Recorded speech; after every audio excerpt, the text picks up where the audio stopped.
Hello, everyone. I hope you've had coffee to start this morning off, and thank you very much to those beginning speakers for their poetry and also inspiration for what's ahead in the next 2 days. We have an excellent panel here to kick off what I hope is a lively debate over the next 2 days in the same way that this session was introduced in terms of the jargon that's flying around in this space. And so we're hoping to clear some of that out or actually ignite and sort of reveal some of it in this opening panel.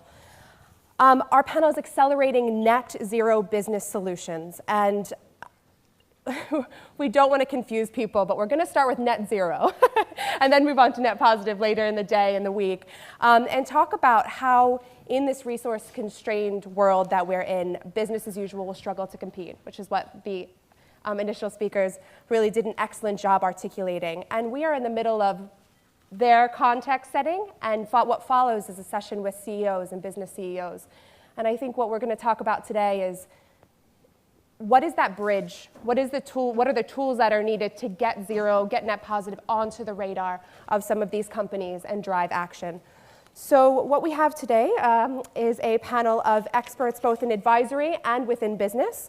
At the end here, we have Bruno Zago, who in your program, Chris Librie is on the agenda, but Bruno has very kindly stepped in today in Chris's behalf from HP. He is responsible for communicating environmental strategy to internal and external stakeholders for HP.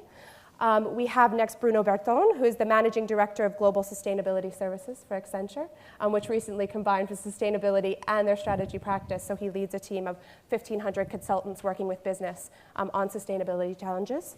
We have Tom Burke, Environmental Policy Advisor to Rio Tinto, and I'll allow him to mention any of his many other hats that he may wish or prod him later during the Q&A.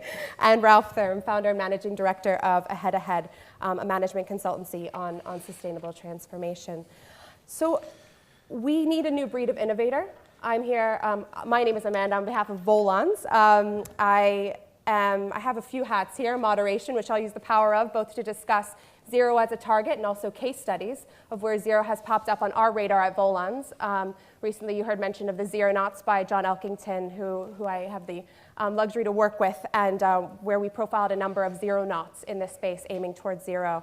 I also happen to be, no disrespect intended, the youngest on the panel and the most feminine on the panel, so you might notice some questions later along those lines. Some equity. But to kick off, a question for each of the panelists to discuss first and foremost is on zero and on its potential to trigger a new cascade of thinking and action in companies or not. So the question to the panel to start off is, have stretch targets like zero or net zero played a role within your client base or, Bruno, within your organization? If so, how? And if not, why? And we'll kick off with Ralph. Okay, very happy to do so. Good morning, everybody. My journey to net zero really started with conversations that I had with John Elkington 2 years ago when we were sitting around a nice fireplace, and he was saying, you know what, if we read all these sustainability reports from companies, the only thing that we really know is that, you know, how far they have become less bad. And we have no clue what is minimally good enough. And I know John from my time when I was leader at the GRI, and I was responsible for the development of the principles in the GRI guidelines, and one of the most important ones, at least to me, is sustainability context. And I also said to him, you know, I share your view because the GRI doesn't really serve very well on giving us indicators that give us the micro-macro link, the micro performance of an organization towards macro urgencies or benchmarks. So you know, we're kind of still flying blind in that whole area, and the sort of shoulder clapping of becoming less bad needs to come to an end. So John was working on the zero knots, and at that time I was still working with Deloitte, and we said, you know, a book is great, but let's also have a study where we look at some of the most well-known companies and how far are they really also internally with regard to setting themselves zero targets, or at least grow with a zero impact. Because what you always read is that all companies always say we want to grow. So what sort of growth, and how do they get there? And the result has been published in a study which is called Towards Zero Impact Growth, Strategies of Leading Companies in 10 Different Industries, and I have a couple of copies here if anybody's interested. And from those 65 companies that we really looked at, in the end, we only found out that 6 of them are somehow ready for that transformation. And the majority of them, and remember, these are all calling themselves leaders in sustainability, are just experimenting on a very, on a scale which is just not good enough. And we also looked at not only their overall strategy, we also looked at all their sub-strategies and do they add up with regard to the ambition that they pose. And for most of those companies, we needed to see that no, they do not add up. They will not be able to deliver. So that has given me a lot of boost to continue to work on what I and a couple of colleagues now start to call thrivability. So it's not just the ability to sustain or keeping a license to operate, it's the ability to thrive. What is it that really makes us happy? And what is it really that makes us coming to those breakthroughs? So that's a very important journey that I'm personally on. I'm the co-founder of the so-called Thrivability Consortium, and my consortium member, Robin Wood, is also here in the audience. We're trying to push towards that change. And that has a lot to do with what sustainable innovation then really has to be all about. So that is a major boost where I put my attention now on. What is really sustainable innovation in order to be able to, to react to the magnitude of the challenges that we have. Fantastic and perfectly timed. Thank you, I was Ralph. looking at your watch, so I saw when I needed to come to an end. Exactly. Thank you very much for that. Now on to Tom for your perspective on this. Thank you. Mrs. Thatcher had an economics advisor called Alan Walters. He's only remembered, if he's remembered at all these days, for one remark he made. He said, you must remember that advisors advise and ministers decide. I guess in this context, the appropriate way of transliterating that is that advisors advise, CEOs decide. Just to bear that in mind, my advice to the CEO of Rio Tinto, and indeed all the other companies that I'm engaged with, is that in a 4-degree world, you don't have a business. There is no way in a 4-degree world that there will be enough economic, political or social stability for anybody to be making long-life, high-capital investments of the kind that the extractive industries make. If you want to avoid a 4-degree world, we are absolutely clear on what we need to accomplish. We need to get to a carbon-neutral global energy system by around the middle of the century. Absolutely clear that's what we have to do if we're to avoid a 4-degree world. That's a societal goal, not a corporate goal. So the correct question for companies is what contribution can you make, are you making, should you make to achieving that societal goal, without which you don't have a business. Will Day asked us in his opening remarks about the next step. In the 20th century, society asked of the corporate world to do more. It said it's not good enough that what you do is legal and profitable. We also want you to be environmentally and socially responsible. And the business world on the whole, the better companies in particular, responded, and the result was the creation of corporate social responsibility module that provides lots of work for Accenture and all sorts of others these days. What we failed to have noticed is that the opportunities that have been so vast and that we've witnessed over the last 20 years have been accompanied by a growth of risk to a large extent, overlooked by the corporate world. And I think the challenge now for the corporate world is to go beyond responsibility into risk and into societal risk in particular. I distinguish between endogenous risks to companies and exogenous risks. That's a trick I learned from economists. You're going to say something simple, wrap it up in very big words because people will think it's much more serious and significant. Endogenous risks are those risks that are a consequence of your own behaviors, things you do or fail to do.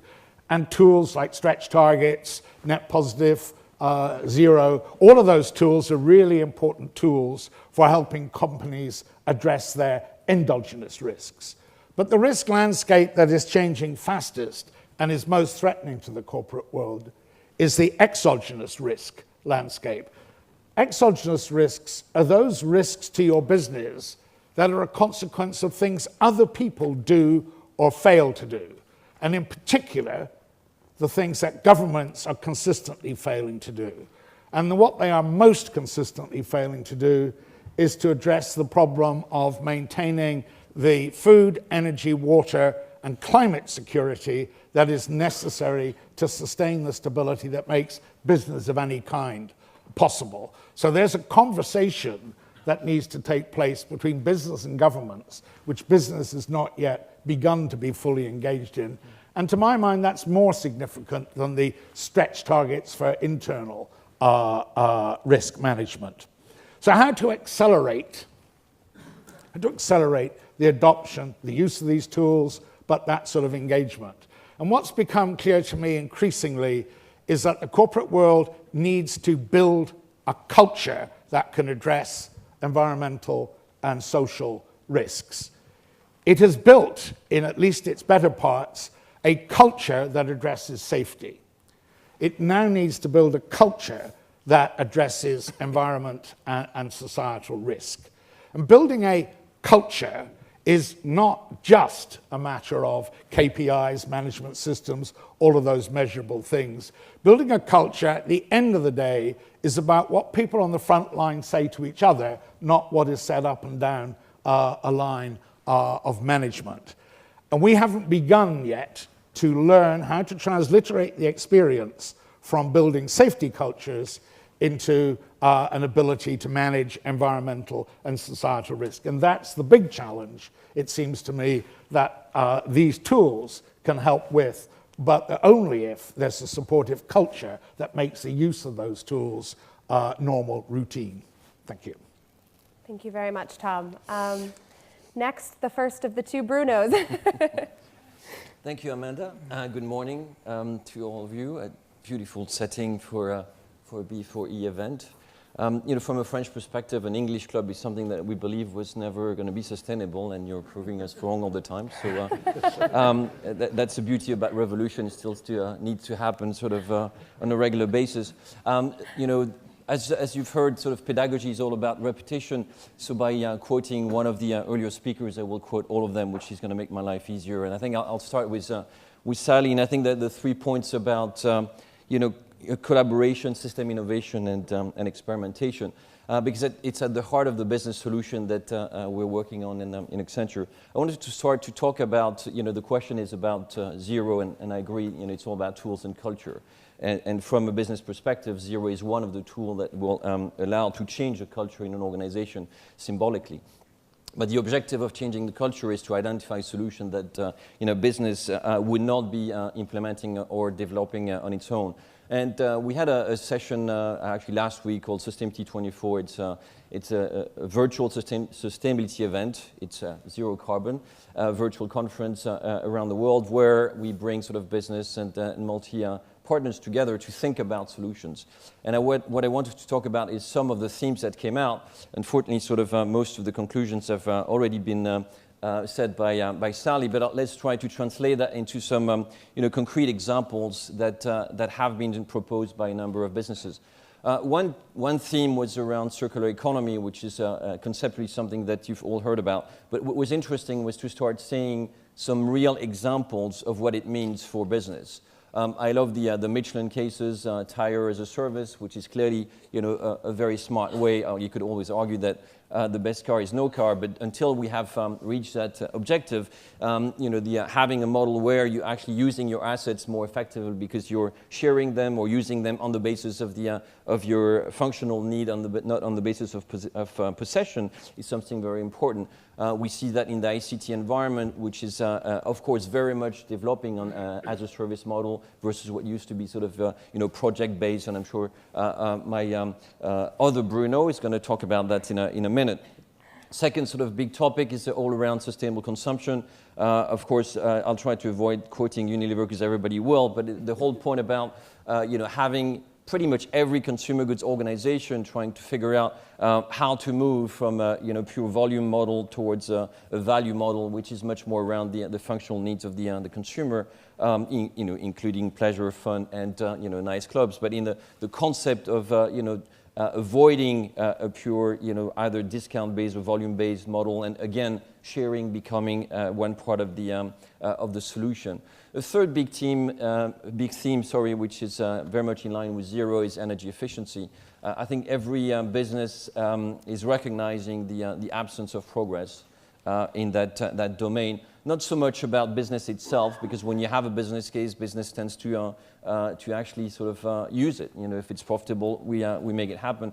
And so when energy is expensive, energy efficiency is profitable for business. But in the way society is actually sort of moving that direction, looking at building efficiency or the overall efficiency of our business model as a society, which is very frustrating, and particularly in emerging markets, which have very limited access to energy. Of course, we talked about targets, EP&L, zero targets. One of my favorite French example is how Danone has put as a target neutral brands in 2014. They might not be able to actually reach the target, but it's not that important. It's really because they have been able through that to really transform the culture with not just simply the IT organization, supply chain organization, but actually the marketing organization, which is, of course, in consumer goods, the dominant power to think about the impact of a brand, the communication, and innovation in a different way. And I think that's where the link between this sort of simple targets, sometimes simplistic, have a major advantage for CEOs, which is a way to give an orientation, to give a direction that everyone sort of understands. There's been a lot of debate in services, for example, around this question of is it hypocrite to talk about zero when you're a services organization with all the elements related to compensation, etc. I don't think it is. I think it's just simply the best way to get an organization sort of moving forward. So in that sort of approach, and I think most of the solutions were, as Sally was talking about, around more collaboration across the value chain within an organization with the clients, around this sort of new business models, and sharing is becoming something particularly important. The link with digital and dematerialization being extremely important in that context. And I think we'll come back to that, which is, what does it mean from a sectorial standpoint? Because, this is how we're going to see progress. As we can see from the results, the progress is pretty poor if we look at all sectors, globally, because the 400 ppm is not exactly sort of an optimistic milestone. But if we look at it individually, what's interesting from a business perspective is that, we can see the movement on the sort of classic S-curve of transformation. Let's take the example of the automotive industry. Of course, you have potentially the bad news that Better Place is dead, but that just means that one business model did not work. Doesn't mean that it was a bad thing to think about new business model. But if you look at what every sort of car company is proposing today, 90% of the innovation in every salon is about hybrid, about carbon efficient engines, about electric cars, about new business models around smart mobility. Every utility around the world is revisiting the portfolio to become, more carbon efficient. The same for energy. I mentioned the consumer goods organization. And to finish on that, Peter Löscher, the CEO of Siemens, was in Les Echos today to talk about the link between, energy efficiency and access to energy and a sustainable growth. So, just to say that in most sectors, our estimation is 60% of the sectors we work in put sustainability at the heart of their strategy, and this is why we can combine sustainability and strategy, because in a way, this is part of the agenda for our clients. Thank you. Thank you, Bruno. Bruno Zago of HP. Seems very strange sitting next to another Bruno here. It doesn't happen very often. HP has been a leader in sustainability for quite a long time. Sustainability was one of our corporate objectives back in 1957. But I think when we talk about net zero, climate positive impact, it's a journey for us, and we're starting on that journey now. For us, we look at things in two different ways, really. There's our products and our solutions and what we do ourselves, our own operations, our own supply chain.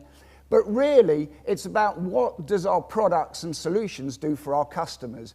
How can that benefit our customers positively, society positively, and also the planet positively? One of the great things we've done so far is we've launched a new set of servers, and we've called it Project Moonshot. These servers are 89% more efficient than the previous range. They cost about 70% less. They take up 80% less space. So from a technology perspective, that's the sort of thing we're doing. In our Palo Alto labs, we currently are running a net zero data center. So this is all about taking renewable energy, running our data center, and then putting energy back into the grid to offset also the embedded emissions that come from actually building that data center. But one of the reasons we're here today is I believe we are the first company in the IT industry to actually have measured our full carbon footprint. And the earlier speakers mentioned, Unilever, and we talk a lot about Unilever and what they've done within their supply chain. But what we've done is we've looked at the impact of our supply chain, our own operations, and also the impact that our products have while they're in use on our customers' sites. Why is that important? Why did we do that? Well, as I said, it's a journey. You can't manage what you can't measure. So now that we've measured the impact of our supply chain and our products, we can start to manage those. We can start to put goals on ourselves, goals on our suppliers, and goals on our products as well, to actually reach the goal of being climate positive. What do I want to see coming out of these couple of days that we're here? It's really about how do you measure positive impact? Is there a defined measurement? At the moment, there's lots of talk about it, but it's how you really do measure the positive impact you're having on the climate. So, that's me. Thank you. In due time, perfect. Well, I think what we heard was a lot of very interesting perspectives, and if I can maybe make an assumption on sort of what we've agreed on so far as a panel, or what I've heard, is that net zero acts as a tool for many companies, for many industries, to think about how they can become more sustainable, or any other sort of words we want to throw out there. And what I think we have a bit farther to talk about is whether these targets, as you've all seen, have helped companies or company cultures recognize the inadequacy of the more incremental solutions for a lot of the exogenous risk, the climate challenges that we face. And I'm wondering if any of you could go into a bit more detail on examples of where these zero targets in companies have either had the effect that you imagine they would on culture, or have in fact a long way to go in meeting them, and also to touch briefly on the risk of zero washing. So I heard briefly, set a zero target, not quite get there. Does it play a valuable role in terms of culture change, or is it zero washing? It's the other way around, Amanda. And if you don't have the right culture, you can have as many tools as you can invent and they don't get used. So you look at the track record of lots of businesses on safety, all kinds of targets, stretch targets, KPIs, incentives, all the rest of it, and no significant improvement. You can find examples of that. When you find out why, because there isn't a supportive culture. So you can't separate the culture and the tools. They're not the same. Piling up tools does not create a culture that can use those tools. That's a much more difficult, sustained task, which involves an enormous amount of work to drive through understanding from across the board in the company, which means how you run your internal management system, how you run your education system, how you take people through the different stage gates, what competences you define. All of these things are part of building a culture, what kind of academies you set up, so on. And if you don't do those things, then you can have as many brilliant tools as you can invent, but they won't necessarily change the outcome. And the focus always needs to be on what's the different outcome. Thank you. Ralph, do you want to? Yeah. When we did the study around zero impact growth, which is a very specific way of defining what we mean, we had a lot of discussions, not only with companies, but also with academics and other representatives from civil society. They were also saying, zero is not enough, and it's not challenging enough, and it's just negative language and all of that. So we need more. We need to come to net positive impact.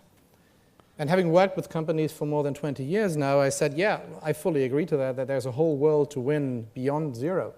But I also know how difficult it is to get companies to that first major milestone, which from many companies that we have seen in the study is still light years away. And I think the most important thing also for us here is to recognize we need to talk about solutions that are scalable and that can create impact. Because always talking about Unilever is fine, but it's not going to save the world. So how do we come to tools and methods and solutions that help us to scale up and create the necessary impact to be able to live with 9 or 10 billion people in 10 or 20, in 20 or 30 years with the finite resources that we have and in a decent well-being for everybody, so to say. So I think zero is a milestone in my view. It has been shown that it's possible by a lot of organizations, pioneers in their industries, but it has to be seen as a door opener to a whole new world behind zero. And that brings me to sustainable innovation in the way how I understand it, and I would very much align to what Tom was saying. If I talk to companies and talk about, what does sustainable innovation really mean to you, and when they immediately start to talk about products and services and networks and infrastructures, I already knew there's something wrong. Because what I've observed with those companies that have been successful in that is it needs to be embedded with cultural innovation, a very good systemic understanding, and only those two will enable them to set themselves what we call North Stars. Only a company that is able to define themselves North Stars can do a backtracking of what then needs to be done in the next 20 years, and the next 10 years, 5 years, 2 to 3 years. And that's what you see with companies. My perfect example always is Interface Floor, because they have been able to absorb a cultural awareness that enabled them to look over the fence and work with many other industries. They have been able to identify what their role in society needs to be from a systemic perspective, and then that brought them into the position to define themselves a North Star, which they call Mission Zero, which is at least a zero strategy, and has enabled them to work with many, many other companies in many other different industry sectors.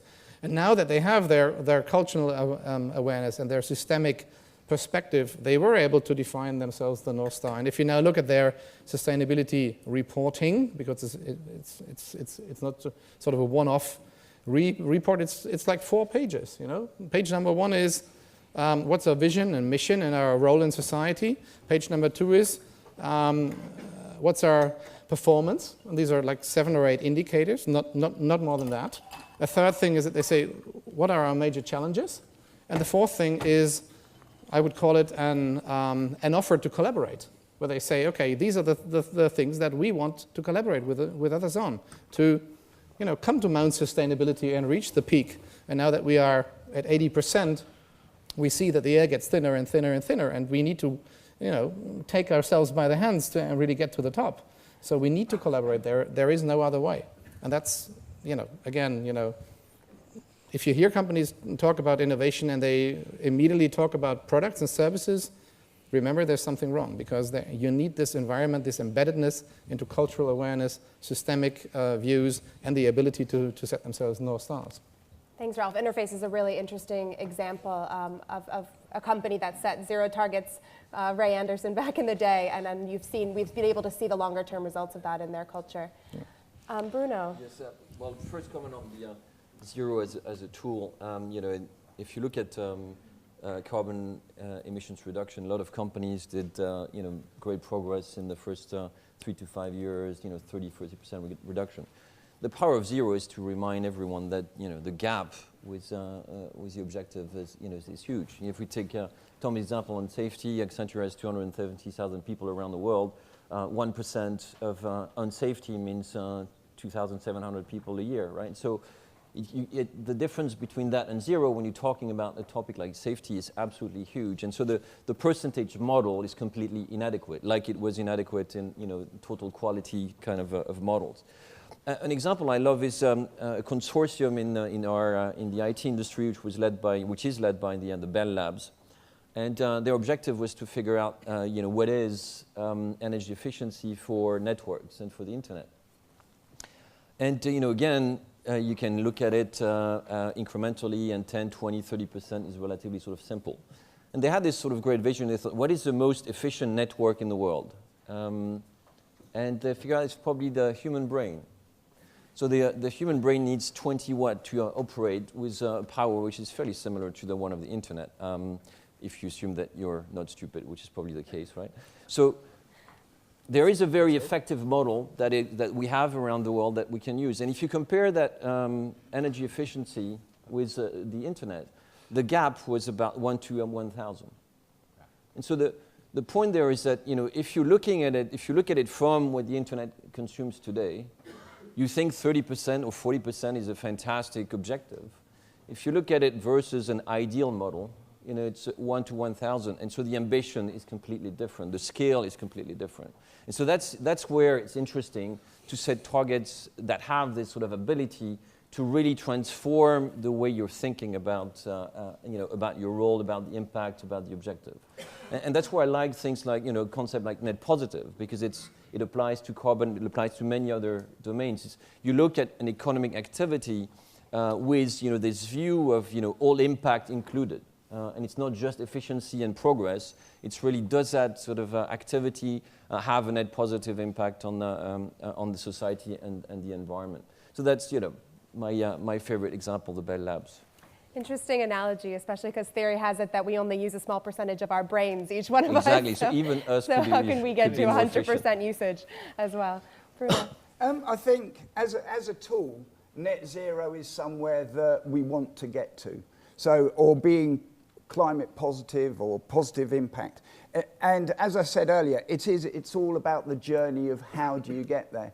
And I take your point around the products and services, and also looking internally at your own organisation and seeing what you're doing, and looking at the leadership within organisations. Is the CEO behind sustainability? Is it something they want to achieve, or is it, I think, zero washing at the end of the day?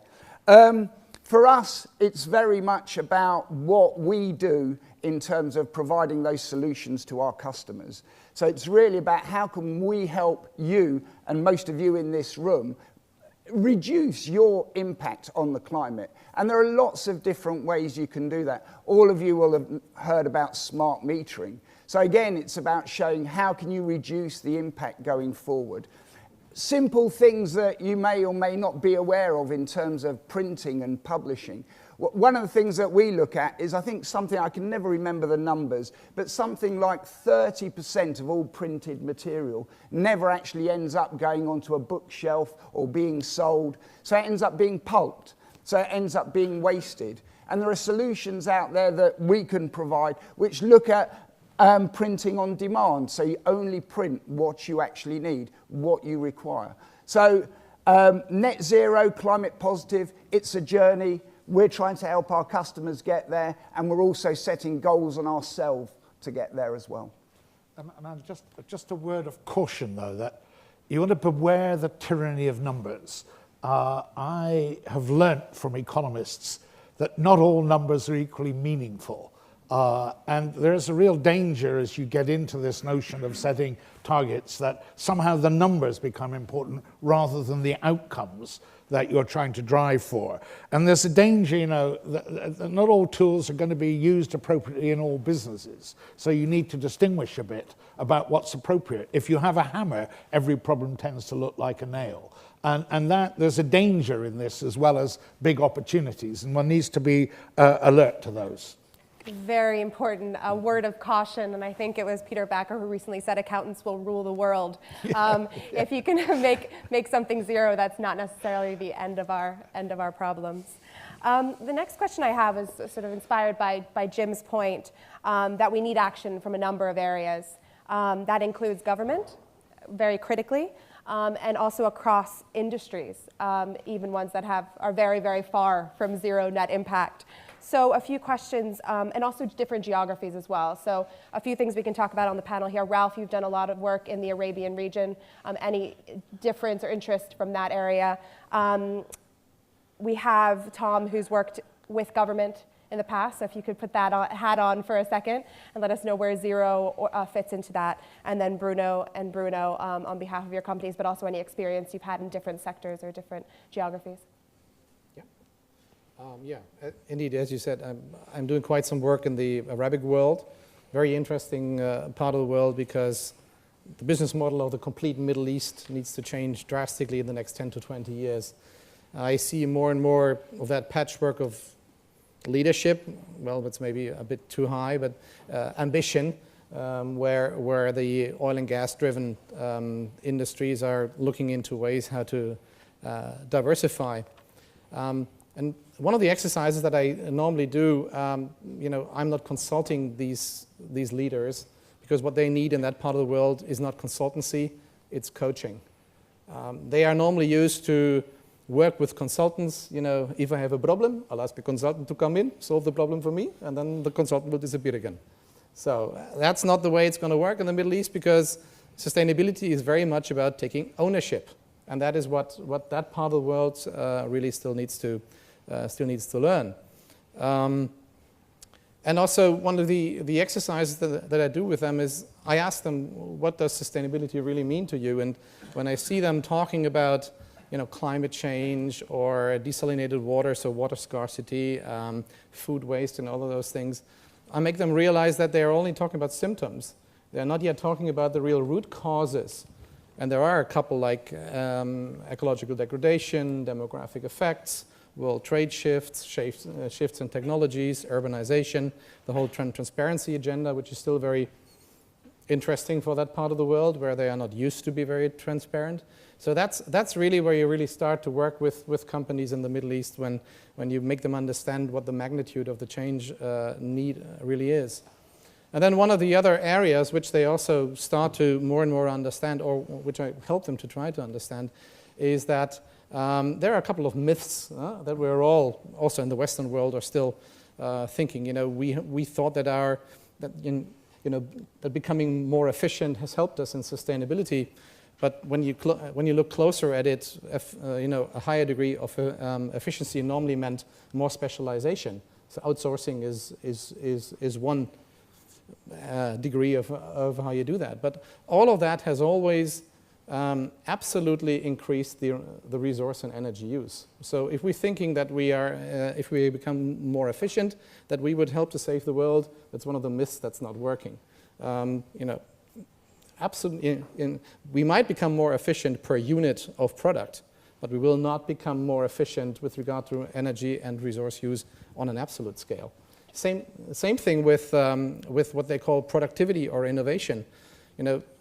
That normally is also used as sort of a flaw or a myth that we become more sustainable.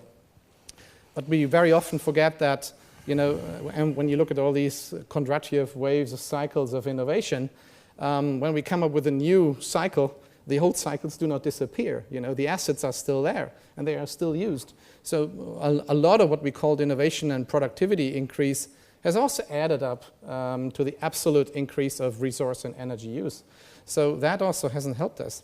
And a third point is that we need to recognize that there are many, many different sorts of rebound effects that will also not help. So with regard to what the magnitude of the change really is, and what I would then call radical innovation or sustainable innovation, this is where some of the leaders in the Middle East now wake up, and where they think that they have a competitive advantage if they are the first, because they can very often do things, for the first time. Masdar city is one of those examples of a complete city built around the idea of being not only zero, but also net positive over time, and where the existence of that city will also contribute to more research around sustainable innovation, and where the people that work there live a sustainable and healthy lifestyle. So this is just one example of where I saw it's still ongoing, and it will take many, many more years. But it's one example of how the Arabic world is also, facing the challenges. Thanks for offering that perspective, Ralph. Tom? I liked Ralph's point about the importance of getting the accounting right and productivity. Just-in-time processing turns out to be something that doesn't actually increase productivity at all, except the productivity of capital, because it takes the cost of your inventory out of your books and puts it onto the books of everybody else who's driving on the roads and everybody else who's living with the climate. But it's touted as some sort of increase in productivity. So again, beware the tyranny of numbers. Make sure the numbers that you are using actually tell you what you want to know. Climate change, we know, as I said, we know exactly what we've got to get to. We have already all the technology we need to get there. We know we can afford to do it. And what's more, there is no shortage of policy tools to help us get there. The real problem is politics, not actually even government, in the sense of government being a device for deploying policy tools. And the increasing disjunct between politics and government. I don't know of anywhere in the world where we're looking at governments that are becoming more capable of handling the issues around the stress nexus, water, energy, food, and climate security. We have a real problem with politics, not with government. We look at it in this country very clearly. David Cameron was pretty good at politics until he got into government, and then he's turned out to be not very good at all at doing politics while actually having to run a government. It's the same with some CEOs, though. Yeah, it's exactly the same for some CEOs. That's right.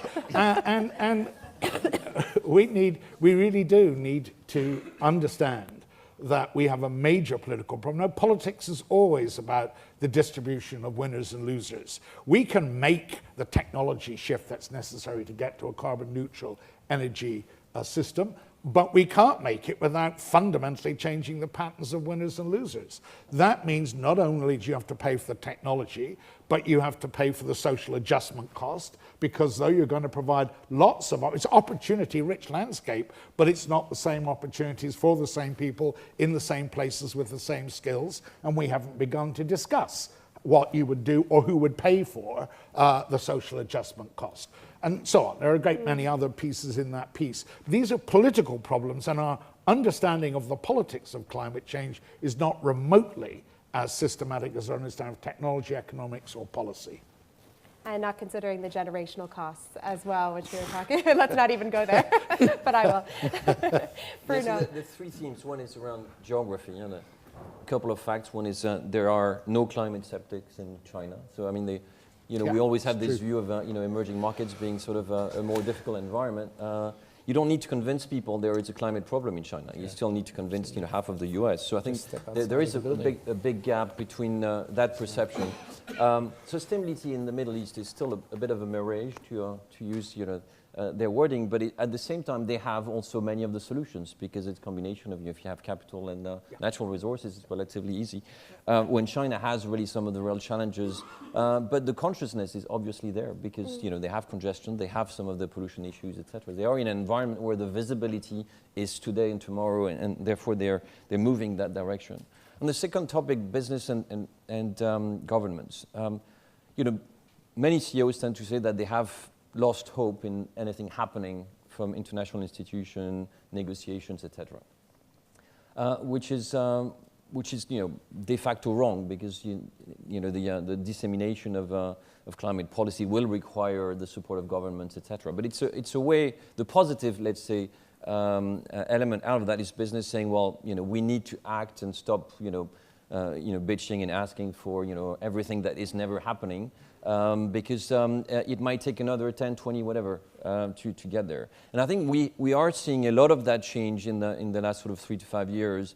And one of the key theme, and back to the point about collaboration, is that we see many more very large public-private partnerships, which are business and NGOs and governments getting together to try to design scalable solutions.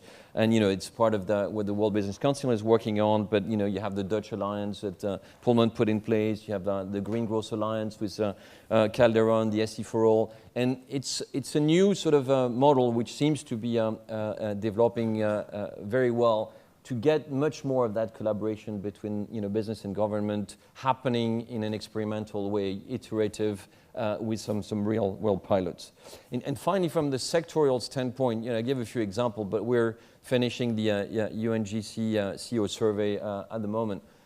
I would say that today for large companies, it's 99% of CEOs who are absolutely sort of conscious and determined to include climate in their in the way they're approaching business. There's no more greenwashing. Doesn't mean that they're progressing, doesn't mean they're not protecting their turf, but the sensitivity and the action is present in pretty much sort of every program. But Bruno, there's a real problem with the business voice on this. Business says pretty unanimously, you've got to put a price on carbon. Right. And every time a politician anywhere dares to attempt to put a price on carbon, up pops business saying, not now, not yet, not that high, please take it away. And so there's a real strategic issue for business in sorting out what its voice on this issue is, and it hasn't even begun to try seriously as much. Business is very smart because the voices are in separate rooms. So they scream for in one room and against in the other room. And it just happens that government is moving from one room to the next and picks up which one is going to be the most relevant for the next election. And of course, business is screaming in one room, but de facto there is probably more business that is screaming in the wrong direction in the other room, and that's what's happening. It's all about consumer prices. It's never the right time. It's never the right moment. And so that's where we also have to be a little bit more sort of self-conscious about our schizophreny when it comes to asking for targets. Yeah, definitely. Bruno, any comments before we open up for Q&A? So get them ready to go. Just very quickly, I agree with Tom. It's about the politics and not the government that's in there at the moment. But from my perspective, it's really important that government does listen to business. And I see that as quite a big issue, in that government seem to go off, do their own thing, and then come to us afterwards and say, we're doing this, but they didn't ask for our opinion on that way or on that journey there. For me, I see a hell of a lot of customers in lots of different sectors. And when I talk to most of our big clients, sustainability is at the top of their agenda. And they're all working to try and persuade government to do the right thing. So for me, I think the call to action would be that government does listen to business or comes to business before going off and doing their own thing. Thank you. Okay, we have about 15 minutes for questions. I'll take 2 or 3 at a time, and there are 2 roving mics, or I only see 1 right now, but 1 roving mic coming around the room. Go ahead. We'll go here and then over there. Anna Simpson, Green Futures magazine. Thank you very much to the panellists and to the chair. And thank you, Ralph, for introducing this concept of thrivability and the goal to move towards a world in which we all thrive. Do you have any examples of businesses that are really trying to reconsider their role in society with this concept in mind? I know you mentioned Interface Floor, but any more recent epiphanies? Thank you. Hold on 1 second.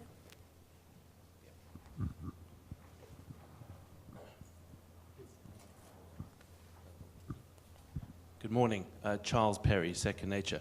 When I hear zero, I think, well, what are examples in history of zero actually becoming a reality? So, banning smoking indoors in all bars, restaurants, clubs, hotels, airplanes, buses, that worked, and no one seems to really complain about that.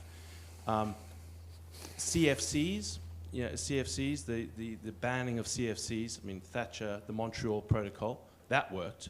And then, of course, the most famous of all, if you take another example of a really sort of, sick time in society, 1800 Britain, slavery. Took William Wilberforce 26 years, but he finally abolished slavery, the 1833 Abolition Act.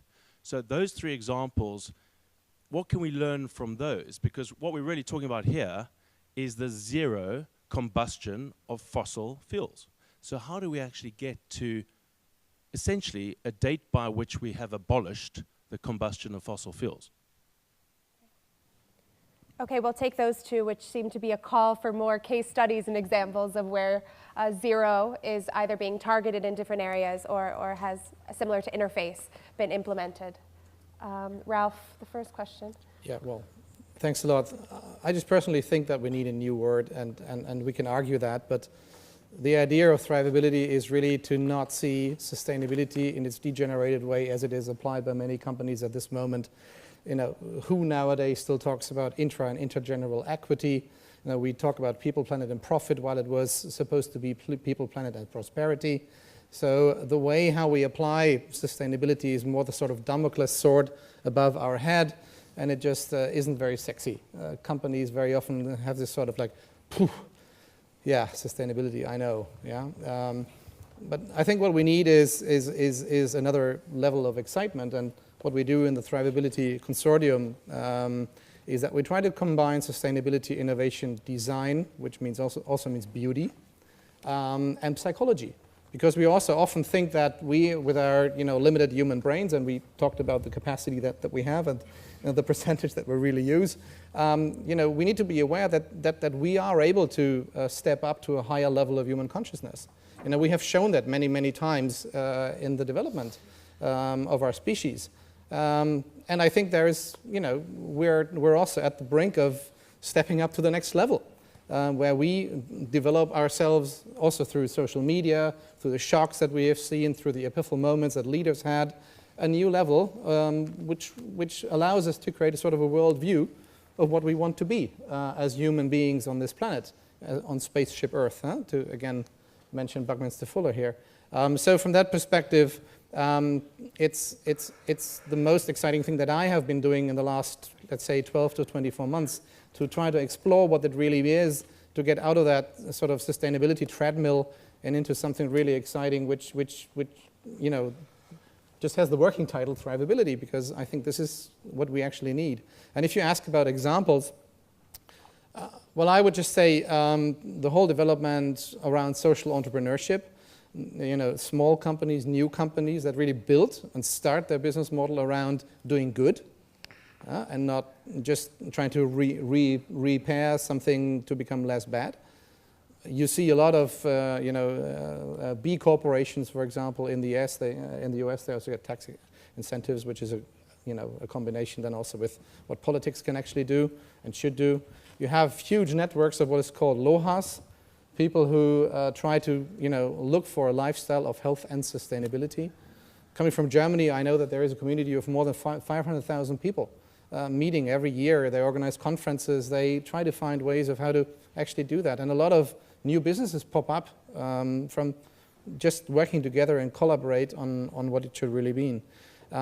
With regard to existing companies, I think you have different levels of maturity towards that idea of thrivability, and we've mentioned Unilever, who is on a robust way, I would say, companies like Patagonia or Timberland, or also a company like Puma, who has looked for a very special way of how to move that company forward rather quickly. And I was talking to Jochen Seitz last week at the GRI conference, and he was actually saying at the time when he started the environmental profit and loss accounts with Puma, he was saying, I told my people what is not on the P&L doesn't exist for me, so get it on the P&L.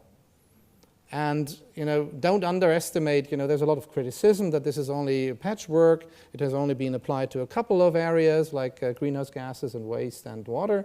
It has been a starting point for Puma, and it has also, it has given them a high degree of awareness of their external effects of their supply chain. So really putting that into perspective, it's not that they have paid all of that money, but it has given them a lot of transparency, what sort of decisions they need to make as an organization, and that again boosted new innovative approaches. They decided to step out of leather because it was like 75% of their external of their negative footprint, so to say. So it's not just that you have all these numbers ready, but also that you use those numbers and make your people aware change your strategy and boost your sustainable innovation approaches. Just as one example. And they're not yet there, but they're on their way. So we have these different levels of maturities with existing companies as well. Thank you. Any other examples of past or present targets that really stand out on your radar to the second question? That's not my goal. I'm not trying to get zero combustion of fossil fuels. I'm trying to get a carbon neutral global energy system. The difference is what you do with the carbon that you combust. Jim pointed out something very important in his remarks. The scarcest resource we have in addressing climate change is time. We have lots of everything else, but we don't have very much time. Though I do think it's perfectly possible that out there we will get to a world in which we do not use carbon at all, I don't think that is going to happen inside the time frame that's necessary. So I want to focus on what I think the outcome that's necessary, which is carbon neutrality, not zero carbon. Interesting. Yeah, and if I may also to that point, I think you're right, there are zero targets in a number of areas. We have largely talked about it in this one specific area, or carbon neutrality, but also we have, for example, in the Zero Knots, looked at zero targets in poverty, nuclear proliferation, pollution, pandemics, and population growth. So there's a number of angles with which to look at this that I think, while we haven't explicitly talked about them, I hope for the next 2 days we see a lot more discussion of where zero can be brought into the forefront. If there's not anything urgent from you guys, I'll take 2 more questions and then we're going to have to wrap up. Nope. Okay, I'll take 4. Go ahead. Yep. James Richins from the ENDS report. One of the main messages you've all come up with is the need for chief executives to show much more political leadership, to use their influence on the political level. Could you flesh that out a little bit more and say what exactly you would like to see business leaders do and say? Learn. That's a lot to say.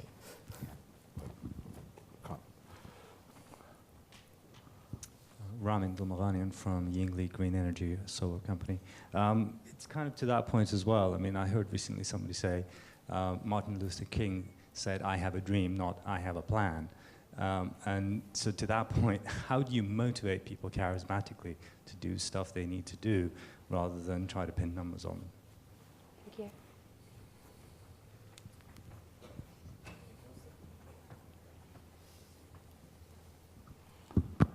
Thanks. I'm Andrew Warren. I'm the director of the Association for Conservation of Energy. My members make energy-saving equipment. And to that extent, the key issue is the one that Tom Burke raised, which was the politics has gone wrong. And the politics in particular, and this is right across Europe, of the word regulation.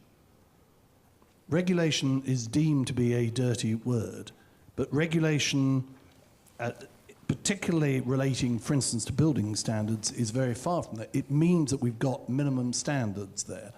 Our difficulty is that we can see right across the whole construction industry how it actually pays to skimp on the regulations, and very few politicians anywhere across Europe will want to back companies that actually stick to the regulations. How do we turn that round? Okay, very short final comments from the panel and answers to those questions, and I'll start actually with Tom, and we'll work our way back around this way, if that's okay. Okay.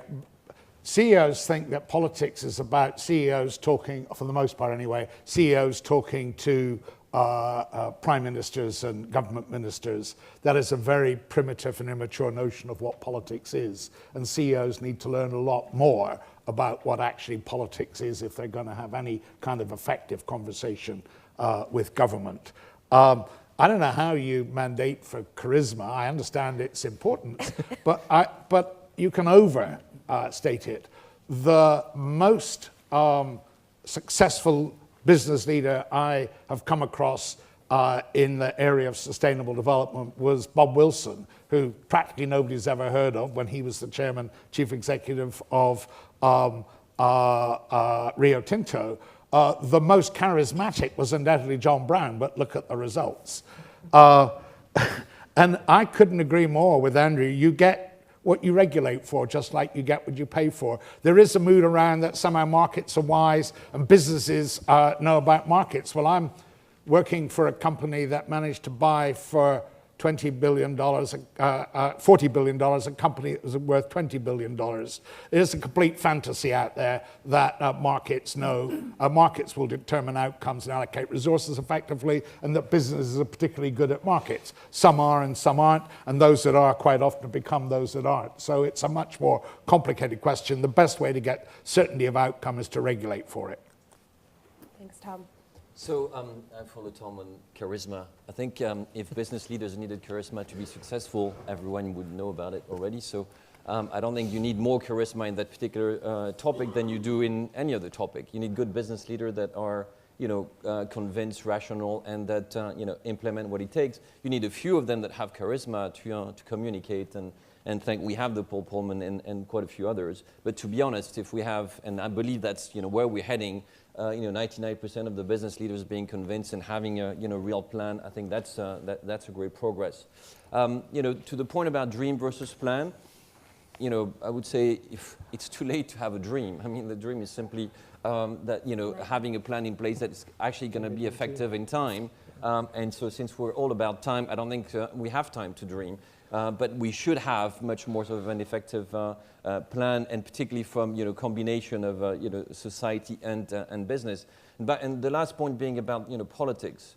You have the very cynical comment is we probably have the worst political generation in the history of politics, and it's nothing specific about the UK or France, which are pretty awful in Europe anyway. But Italy's not that great. You look at what's happening in the US at the moment; it's a disaster. Now we can say that's easy. It means that it's their responsibility. We could also say that they reflect a society which today is completely confused about their priorities and is refusing to do some of the trade-offs that are required. We're not going to continue to live the way we're living, and we're afraid to accept that. And so we're going to believe anyone who says, no, we don't need to change. And we always sort of elect the people who say, we don't need to change, or we'll make the change easy for you guys because we know you don't want the pain. So I think we are very much part of that. But I think the real sort of issue is that we're looking for the kind of people who will have the courage to stand up and change that. And that's maybe the point about the dream, is that having people who really have that vision and share it. And to be honest, I'm still looking, and I travel quite a lot. I'm not sure that there are that many today that fit the bill.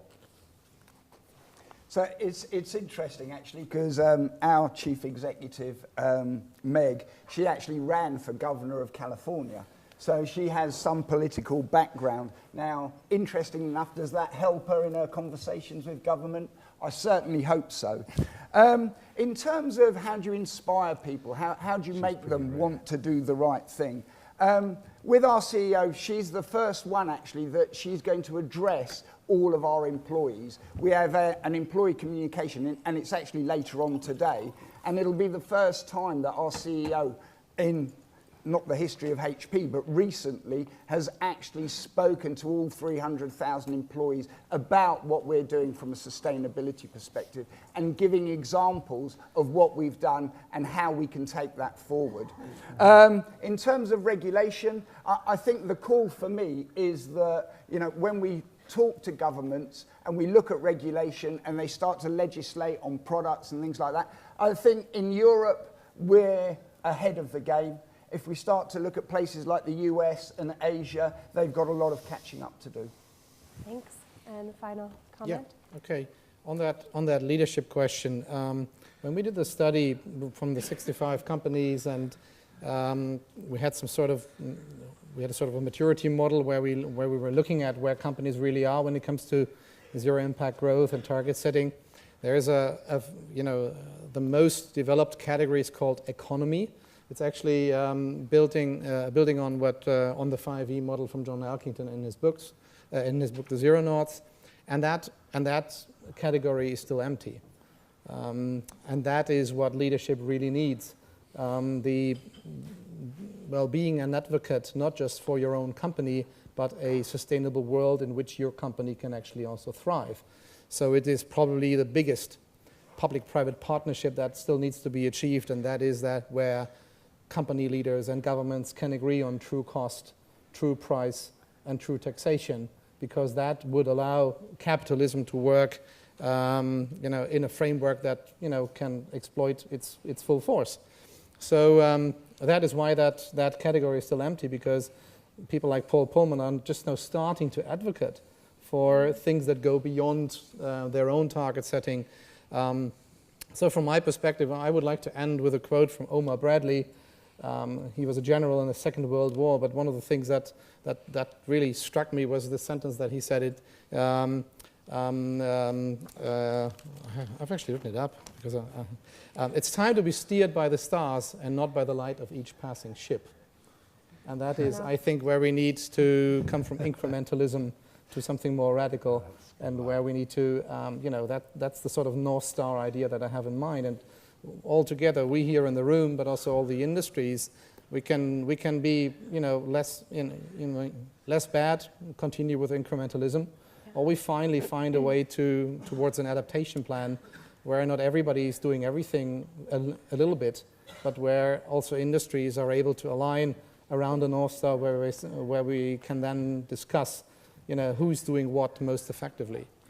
It was short enough to be on Twitter, so thanks. Yeah, it is. As is, think the unthinkable, do the undoable. And I think what we heard on the panel today, hopefully, is that Zero acts as a tool, but it is not a substitute for the culture change, nor is it causal, nor does it go in that direction, as Tom mentioned. But hopefully, through the next 2 days, we can look at Zero not only as a tool, but net positive as the potential outcome for what business can do. And Sally, I didn't get a chance to write up a haiku in the short time frame, but I do have a poem to end on. Wow, fantastic. And I hope everyone in this room has done haiku.